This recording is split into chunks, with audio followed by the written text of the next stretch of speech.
everyone. Welcome to Bruhan Mumbai Municipal Corporation's Virtual Training Center, and I am Mrs. Nehal Kodambe, your English teacher from VTC. Let's begin with today's session. Welcome to pre-secondary scholarship examination, and this is our paper 2 English. So here, my dear children, we are learning English syllabus which is decided for our pre-secondary scholarship examination, and our subject is, as you all know, we are learning English through these videos. So let's begin with today's video and let's see what topic is there today. Our today's topic is 1.4 word formation. See, in last video we have started with this topic, word formation, and this will be the next part of the same topic. Okay, so this will be the part 2 or the second part. Let's revise what we have learnt in part 1.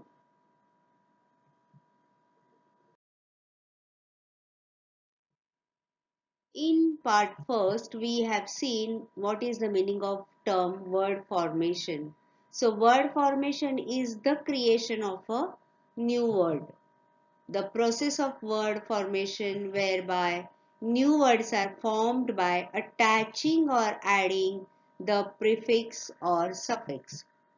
This is the process of forming new words by adding affixes before the stem or root. बघा, ज्यांनी पहिला भाग पाहिलेला असेल त्यांना हे recollect होईल. ज्यांनी अजूनही पाहिलेला नसेल त्यांनी हा व्हिडिओ पाहण्याच्या आधी पहिला भाग बघा. You can go and see part first of this topic. तिथे आपण डिटेलमध्ये बघितलंय वर्ड फॉर्मेशन म्हणजे काय. आता या भागाच्या सुरुवातीला आपण थोडंसं त्याची रिव्हिजन करणार आहोत आणि नंतर this part will be only of practising the question based on word formation. Okay, so as we have learnt earlier, word formation is the creation of new word. Word formation म्हणजे काय, तर नवीन शब्द बनवणे. आपल्याला बेस किंवा route word दिलेला असतो आणि त्याला प्रिफिक्स किंवा सफिक्स अटॅच करून आपण नवीन वर्ड्स बनवतो. त्यालाच क्रिएशन किंवा फॉर्मेशन ऑफ अ वर्ड म्हणतात. त्याच्या वेगवेगळ्या पद्धती आहेत, त्या आपण पार्ट 1 मध्ये पाहिलेल्या आहेत. त्याच्यातली एक जी आहे मेथोडॉलॉजी, त्याच्यावर आपण फोकस करणार आहोत. मी तुम्हाला सांगितलं, and that is adding or attaching prefixes and suffixes to the stem or the root word. Okay, we have seen that example, dislike, unhappy. So here like is a root word and we are attaching some group of letters like dis, dis. So after adding this we get a new word that is dislike, opposite of like.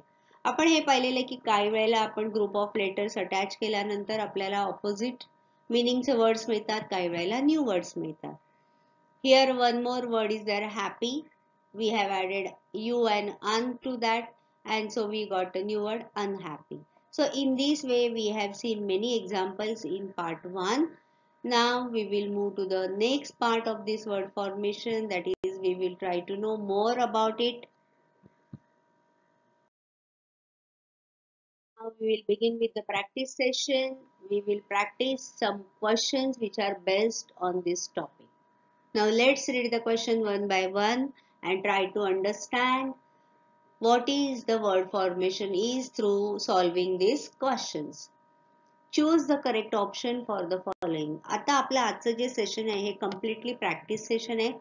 इथे आपण प्रश्न पाहणार आहोत कशा पद्धतीने परीक्षेमध्ये येतात आणि या प्रश्नांवरून आपल्याला वर्ड फॉर्मेशन हा जो टॉपिक आहे तो आणखीन चांगल्या पद्धतीने जाणून घेता येईल. कारण प्रश्न सोडवताना आपण त्याचा वेगवेगळ्या अंगाने विचार करणार आहोत. We will see through these different dimensions. See the question given below word does not have pre as a prefix. Given below word does not have pre as a prefix. प्रश्न नीट समजून घ्या. खाली आपल्याला काही शब्द दिले, त्या शब्दांमध्ये प्री असं प्रिफिक्स म्हणून हा ग्रुप ऑफ लेटर्स दिलेले आहेत. पण मग असा एखादा वर्ड त्याच्यामध्ये आहे की ज्याच्यात प्री हा प्रिफिक्स म्हणून आलेला नाही. येते लक्षात? तुम्हाला मी नेहमी सांगितलं, reading with understanding is very very important. प्रश्न वाचता वाचता आपल्याला काय विचारलंय हे आपल्याला कळलं पाहिजे. आता हा जो क्वेश्चन आहे हा तुमच्या स्कॉलरशिप बुक जे आपण परीक्षेसाठी वापरणार आहोत त्याच्यातला आहे. Given below word does not have pre as a prefix and we have to find out that word. Okay, so let's read the options. Preheat, pre-test, pre-operative and prepare. So among these four words we have to choose the correct option, which is that word which does not have pre as a prefix. Now if you will look at or if you will read all these four words, you will find every word starts with pre. Preheat, pre-test, pre-operative and prepare. Now you must be confused. Which is that word which does not have pre as a prefix? All the words have started with pre as a prefix. Then what is the correct answer? And there is not such option that there is no answer in these words. आता तुम्हाला वाटेल की चारही शब्द जे आहेत ते pre ने स्टार्ट झालेत, म्हणजे हा प्रिफिक्स आहे. There is a group of letters PRE. मग कुठला असा शब्द आहे की जो प्रिफिक्स नाही आहे, that is a part of that word? बघा बरं, विचार करा. आता जेव्हा आपल्याला एखादा वर्ड प्रिफिक्स नाहीये हे जेव्हा शोधायचं असतं तेव्हा आपण काय करायचा, तो जो प्री हा शब्द आलेला आहे ग्रुप ऑफ लेटर्स तो बाजूला काढायचा आणि त्याच्यातला स्टेम वर्ड शोधायचा. जर स्टेम वर्ड अर्थाचा अर्थपूर्ण असेल किंवा तो जो ग्रुप ऑफ लेटर्स प्रिफिक्स लागून नवीन शब्द तयार झालेला आपल्याला कळला असेल त्या अर्थाचा, तर तो प्रिफिक्स वाला वर्ड आहे. आता इथे आपल्याला 4 शब्द दिलेले आहेत. ओके, त्याच्यातला प्री काढून काढून बघा. प्री हिट, प्री काढला हिट. प्री टेस्ट, प्री काढला टेस्ट. प्री ऑपरेटिव्ह, प्री काढला ऑपरेटिव्ह. प्री पेअर, प्री काढला पेअर. आता तुम्हाला कोणता असा वर्ड वाटतोय की ज्याच्यातून प्री काढल्यानंतर आपल्याला रूट वर्ड मिळत नाही किंवा प्री लावल्यानंतर जो नवीन शब्द झालाय त्याचा अर्थाचा शब्द मिळत नाही? थोडंसं अजून आपण ह्याचे मीनिंग्स तुम्हाला मी लिहून दाखवते म्हणजे तुमच्या नीट लक्षात येईल.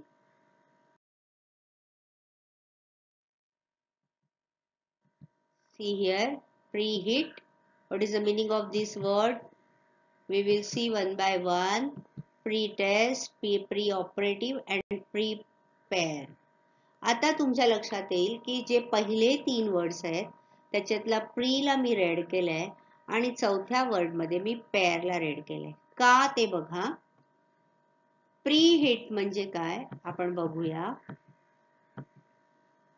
Hit something beforehand. See, pre-hit means hit before, hit something beforehand. काहीतरी अगोदर आपण ते गरम करून ठेवतो. pre-hit the vessel. भांड आधीच आपण गरम करून ठेवलंय. एखादा आपल्याला केक करायचंय किंवा काहीतरी बेकिंग करायचंय तर आपण pre-hit oven म्हणतो की आधीच अवन तुम्ही गरम करून ठेवा.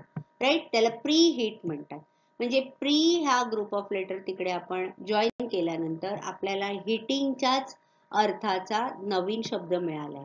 Hit something beforehand. Got it?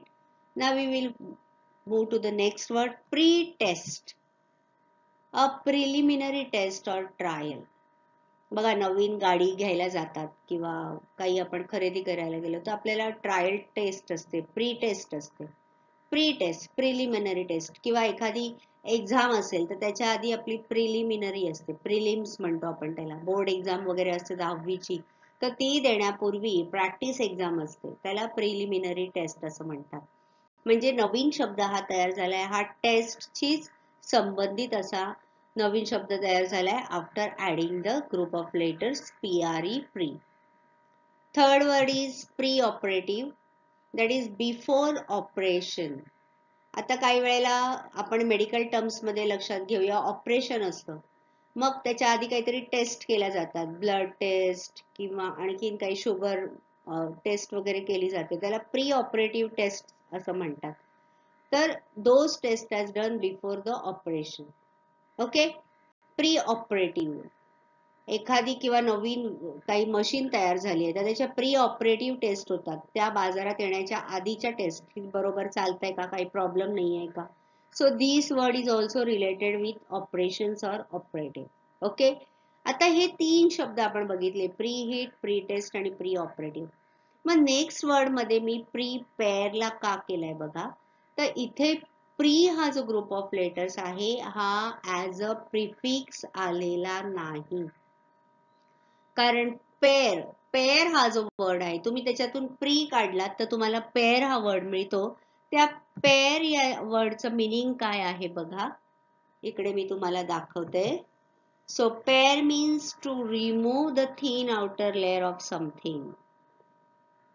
To remove the thin outer layer of something, that is known as pare. एखाद्या फळाचं किंवा भाजीचं साल काढणं आपण म्हणतो, थिन आउटर लेअर, त्याला पेअर असं म्हणतात. आणि प्रिपेअर या शब्दाचा अर्थ आहे टू गेट रेडी, जो तुम्हाला तिथे दिसतोय. आता या दोन्ही मध्ये बघा केवढी भिन्नता आहे. प्रिपेअर जेव्हा तुम्ही एकत्र वाचता तेव्हा त्याचा अर्थ होतो to get ready, prepare for the school, prepare for something. Okay, तर त्याचा अर्थ गेट रेडी आहे. पण पेअर जर प्री आपण बाजूला काढला तर त्याचा अर्थ आहे to remove the thin outer layer of something.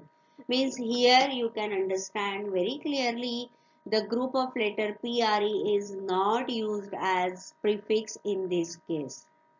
Got it? So our answer is option number 4, that is prepare.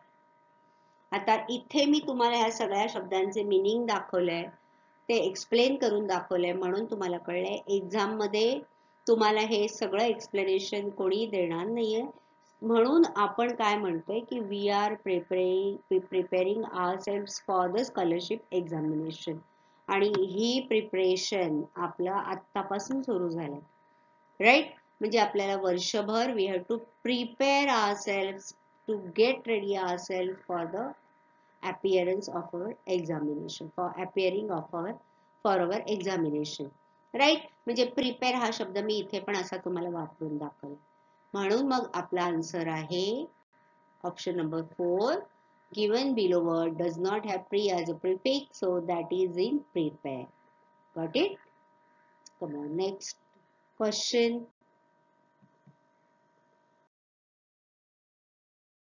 Which of the following words require prefix in to make a meaningful compound word? आता बघा मी तुम्हाला प्रत्येक प्रश्नाच्या वेळेला सांगते, read the question with understanding, carefully, calmly. प्रत्येक प्रश्न हा शांतपणे वाचा, समजून घ्या आणि मग त्याच्या उत्तराकडे वळा. आणि हे कळण्यासाठी आपल्याला भरपूर प्रश्नांची प्रॅक्टिस करावी लागणार आहे. आता प्रश्न तुम्ही मनातल्या मनात पुन्हा एकदा वाचा. I am giving you some time to read the question.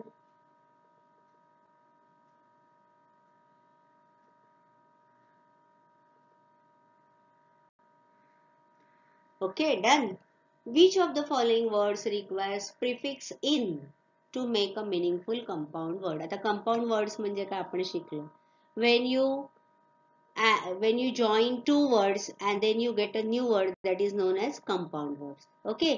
आता इथे आपल्याला in हे prefix वापरून जे ऑप्शन्स दिलेले आहेत त्याच्या आधी in लावा आणि बघा मीनिंगफुल कंपाऊंड वर्ड साठी कोणता ऑप्शन आपल्याला मिळतं.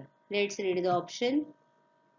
In option number 1 we have 2 words, guide and reach. आता जेव्हा मी वाचत जाईन तेव्हा तुम्ही त्याला इन लावा आणि बघा नवीन मीनिंगफुल वर्ड्स तयार होत आहेत का. In option number 2 kindly and over. Third complete and sensitive. And in option number 4 sell and able. 1 2 3 4. मला वाटतं तुमच्यामधल्या बऱ्याच जणांचा आता आन्सर रेडी असेल. बघूया आपण लावून.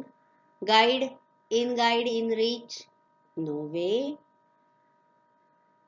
Kindly, in kindly, in over? No way. Complete, incomplete, insensitive? What do you think? चला चौथा पण करून बघूया.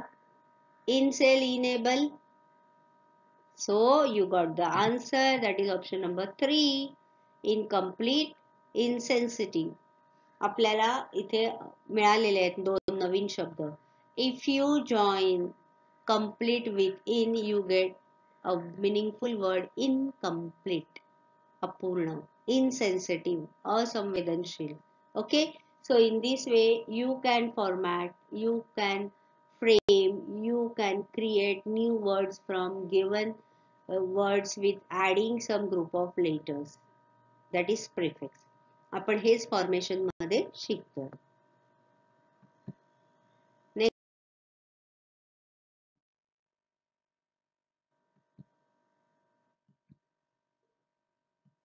What does the prefix miss suggest in the following words?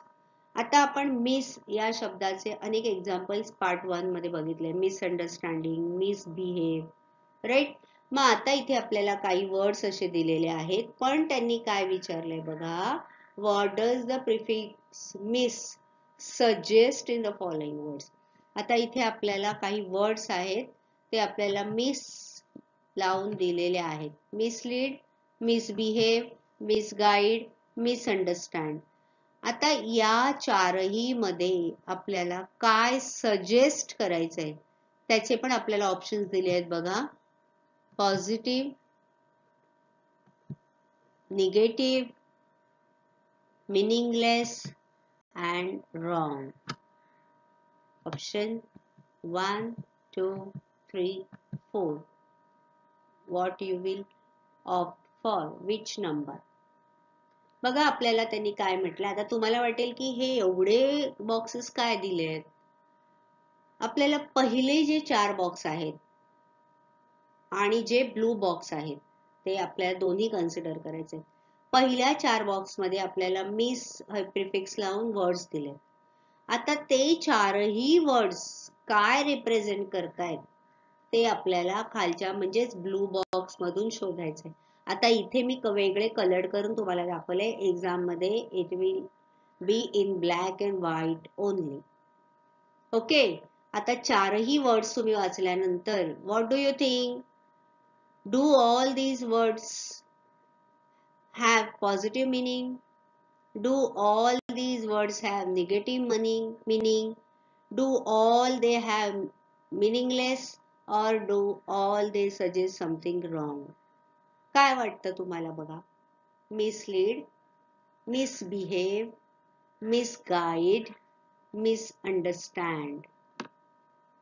Positive meaning येते का ह्याच्यातून? हे तर आपल्याला माहितीये उत्तर अजिबात नसणार आहे, कारण मिसचा अर्थ आपल्याला माहितीये. निगेटिव्ह येतंय का बघा. निगेटिव्ह थोडं त्याच्या जवळ जात असेल. मीनिंगलेस नाहीयेत हे वर्ड्स. मग रॉंग आहे का? Let's check.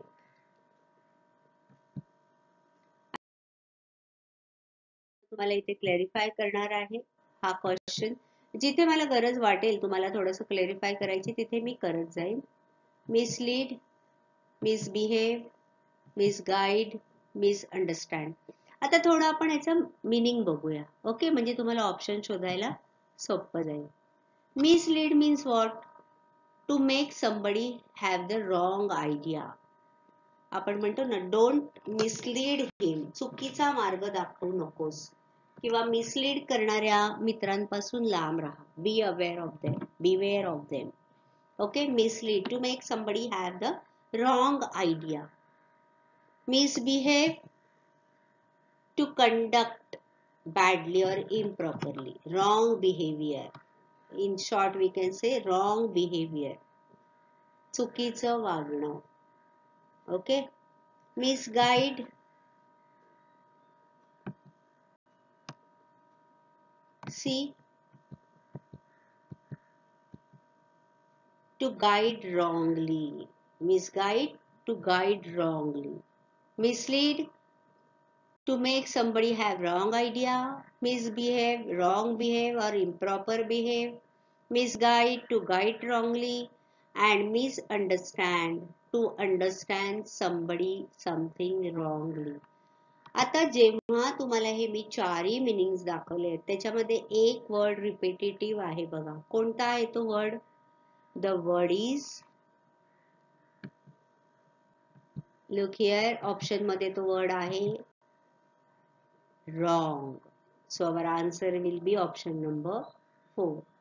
ओके, बघा तुम्हाला डिरेक्टली त्यांनी विचारलं नाहीये मिस या शब्दाचा अर्थ काय आहे. What does the prefix miss suggest in the following word, म्हणजे कसा गुगली क्वेश्चन आपण म्हणतो ना तसा हा क्वेश्चन आहे. So always I tell you that keep reading with understanding. तुम्हाला जर एकदा प्रश्न कळला तर उत्तर शोधणं सोपं असेल. ओके, कळलंय? ह्या चारही वर्ड्स मध्ये मिस हा रॉंग या अर्थाने वापरला गेलेला आहे. Clear? Let's move to the next question.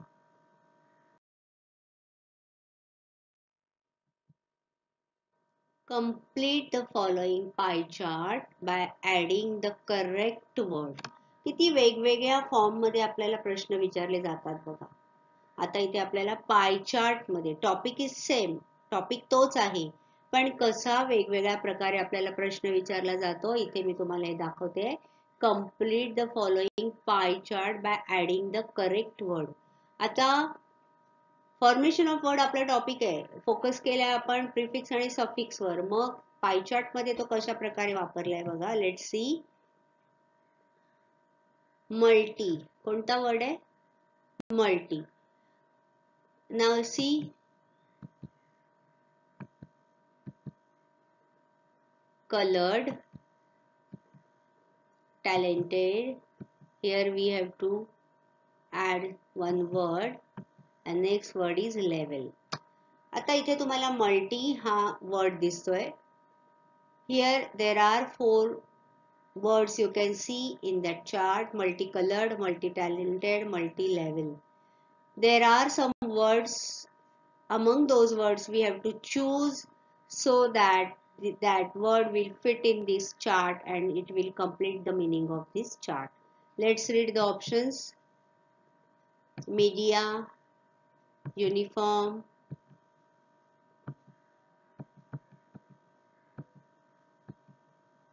many and more. Okay. आता त्या हे चारही वर्ड्स मल्टीला जोडून बघा तुम्हाला कोणता वर्ड करेक्ट वाटतो. Multimedia, multi uniform, multi many, multi more. कानाला आपल्या लगेच कळतं बघा. Yes, this is option number 1, multimedia. What is the meaning of word multimedia? Multimedia means whenever text, already I have given you there, whenever text, audio, still images, animation, video and interactivity are combined together, the result is multimedia. आता multimedia हा शब्द तुमच्या कानावर बऱ्याचदा जातो बघा, कारण तुम्ही मोबाईलवर आता सध्या शिकताय किंवा लॅपटॉपवर शिकताय, तर तुम्हाला वेगवेगळ्या प्रकारचे व्हिडिओज तुम्ही बघता. आता मी जे शिकवते ते तुम्ही बघता, ह्याच्यामध्ये टेक्स्ट आहे, माझा आवाज आहे, काही पिक्चर्स आहेत, ॲनिमेशन मी वापरलेलं आहे. हे जेव्हा आपण एकत्र इंटरॅक्टिव्ह होतो किंवा एकत्र आपण कंबाईन करतो त्याला मल्टीमीडिया असं म्हणतात. ओके, त्यामुळे इथे आपला ऑप्शन आहे multimedia, option number 1. Multi coloured म्हणजे ज्याच्यामध्ये खूप सारे रंग आहेत, मल्टी टॅलेंटेड ज्याच्यामध्ये खूप सारं टॅलेंट आहे, मल्टी लेवल जिथे खूप साऱ्या लेवल्स आहेत. ओके, अँड मल्टीमीडिया जिथे खूप साऱ्या मीडियांचा एकत्रपणे उपयोग करून तुम्हाला एखादी गोष्ट प्रेझेंट केली जाते, त्याला मल्टीमीडिया असं म्हणतात. Got it? Now we will move to the next question.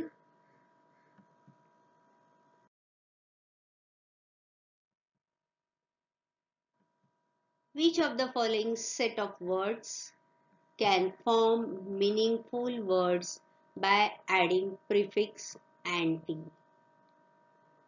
See, read the question. Which of the following set of words can form meaningful words by adding prefix anti? Anti हे prefix लावून meaningful words बनवायचे. अशा प्रकारचा वर एक प्रश्न आपण पाहिला. आता आपल्याला इथे anti हे एक दुसरं प्रिफिक्स दिलंय. See, appear, order, moral, wake, social war, complete concept. अँटीचा अर्थ तुम्हाला पहिला कळला पाहिजे, तर तुम्ही या ऑप्शन्स मधला करेक्ट ऑप्शन्स शोधू शकता. अँटी म्हणजे काय तुम्हाला माहिती आहे का? जर तुम्हाला अँटी या शब्दाचा अर्थ कळला तर तुम्ही त्याच्याबरोबर लावून किंवा प्रत्येक ऑप्शन तुम्हाला करेक्ट करायला कनेक्ट करायला गरज नाही वाटणार. अँटीचा अर्थ आहे अगेन्स्ट, विरोधी. बघा पटापट आपण प्रत्येक शब्दाला लावून बघूया. गरज नाहीये पण तरी मी करून दाखवते. अँटी अपियर, अँटी ऑर्डर, न. Anti moral, may be. Anti wake नसतं. Anti social, anti war. Anti complete, anti concept. Anti complete तर नसतं, इनकम्प्लीट असतं. तर आता आपल्याला 4 ऑप्शन मधला करेक्ट ऑप्शन शोधायचंय. So here we will go with option number 3. Answer मी सांगते तुम्हाला याच्यासाठी थोडं एक्सप्लेन करून सांगते. अँटी सोशल आणि अँटी वॉर हे शब्द असतात मिनिंगफुल वर्ड्स. अँटी सोशल ज्या काही सामाजिक गोष्टी असतात त्याच्या विरोधात जाऊन जो वागतो, आपण म्हणतो ना समाज विघातक कार्य, जे समाजासाठी चांगलं नाही ते, which is not good for society, those deeds, those things are known as anti-social. and anti-war जे युद्धाच्या विरोधात आहेत ते, शांततेच्या मार्गाने चालणारे. so that word is anti-war. so here we have got a set of words where you can add anti as a prefix and where you get meaningful words. so that is option number 3.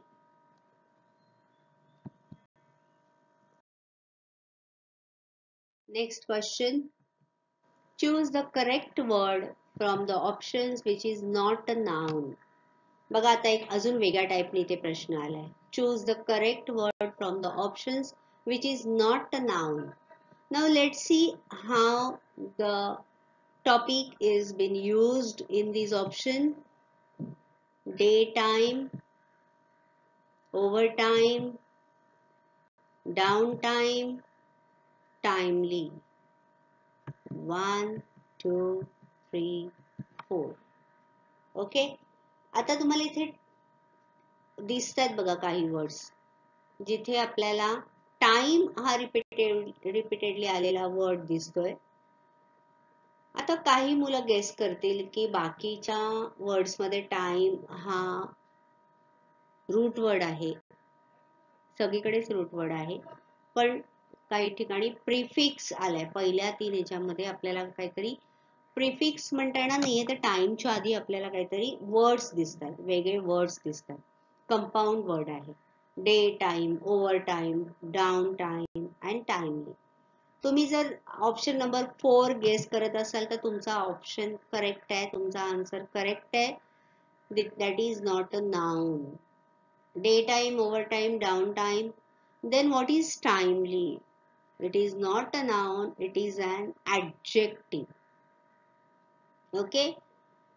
तिथे तुम्हाला ly लागलेला आहे. You can see that is an adjective. Okay? Let's move to the next question. Question. Choose the correct prefix to complete the web diagram. One more question on web diagram. Let's read that. Graphy, mobile, motive, matic. Then what we have to find out? Oh, middle word. So let's read the option and find it out. Auto, bio, try, dis. 1, 2, 3 and 4. आता बघा आपल्याला 4 words दिले and we have to find out the middle word ज्याच्यापासून किंवा जो prefix आपण घातल्यावर हे चारही जे दिलेले वर्ड्स आहेत त्याच्यापासून नवीन मिनिंगफुल वर्ड्स आपण बनवू शकतो. So try this. Autography, automobile, automotive, automatic. Biography, biomobile, biomotive, biomatic. Trigraphy, trimobile, trimotive, trimatic. Dysgraphy, dismobile, dismotive, dismatic. कुठला वर्ड कानाला बरोबर वाटतो? Yes. If you go for option number 1, then you have got the correct answer. बघा घालून पुन्हा. Autography, automobile, automotive and automatic. If you add this group of letters before these words, then you get new words. You are framing new words. You are creating new words. Autography, आपण म्हणतो ना autography, सही, एखाद्या प्रसिद्ध व्यक्तीची आपण autograph घेतो. Autography किंवा स्वतःच्या हाताने लिहिलेलं. ऑटोमोबाईल, ऑटोमोटिव्ह, कार्स, वाहनं जी आहेत त्यांना आपण ऑटोमोबाईल किंवा ऑटोमोटिव्ह म्हणतो. ऑटोमॅटिक, ऑटो स्वतः चालणारं, स्वतःचं, स्वयं. ओके, त्यामुळे चारही वर्डच्या आधी जर तुम्ही ऑटो घातलात तर ती वेब डायग्राम कंप्लीट होतो. Right. Now let's move to the last question of this session.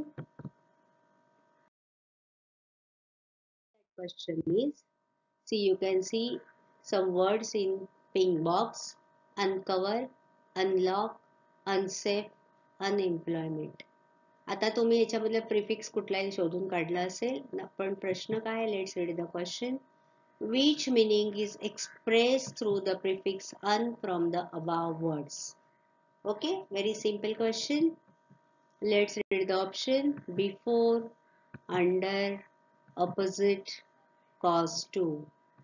1, 2, 3 and 4. आता आपल्याला 4 वर्ड्स दिसतात. Uncover, unlock, unsafe, unemployment. या चारही वर्ड्स मध्ये अन हे प्रिफिक्स आहे. त्याच्यामधून आपल्याला कोणता अर्थ जाणवतो काढून बघा. Cover, uncover, lock, unlock, safe, unsafe, employment, unemployment. जेव्हा आपण अन लावतो तेव्हा जो नवीन शब्द तयार होतो त्या शब्दातून आपल्याला कोणता अर्थ कळतो? बिफोर आहे का? Cover, before. अनकव्हर म्हणजे बिफोर कव्हर, बिफोर लॉक. का अंडर आहे का? ऑपोजिट कळतंय का? कॉज आहे त्याची. गेसिंग करा and you check your answer with mine. So here we will go for option number 3. Opposite words आहेत ते. कव्हर, अनकव्हर. कव्हर घाला, अनकव्हर करा, काढा. लॉक करा, अनलॉक करा. Safe, unsafe. Employment, unemployment. Un लावल्यानंतर चारही वर्डचा विरुद्धार्थी शब्द आपल्याला मिळतो. So in this way today's session we have practiced with some of the questions which are mainly based on the prefixes, right? आपण आजच्या भागामध्ये प्रिफिक्स लावून तयार होणारे मिनिंगफुल वर्ड्स असणारे बरेचसे प्रश्न पाहिलेले आहेत आणि ते वेगवेगळ्या फॉर्म मध्ये कसे येतात त्याचा आपण अभ्यास केलाय, सराव केलाय, प्रॅक्टिस केली आहे. तर तुम्ही देखील अशा प्रकारे तुमच्या बुकमध्ये जे प्रॅक्टिस सेशन आहे तिथले क्वेश्चन स्वतः सोडवून त्याचे आन्सर्स फाइंड आउट करा and you keep practicing. So practice will make you perfect. See you in next video with new topic. Till then, practice hard. Bye bye. And one more thing, always see the description box after watching the video and try those assignments too. That's all for today. So you will revise whatever we have learned in today's session.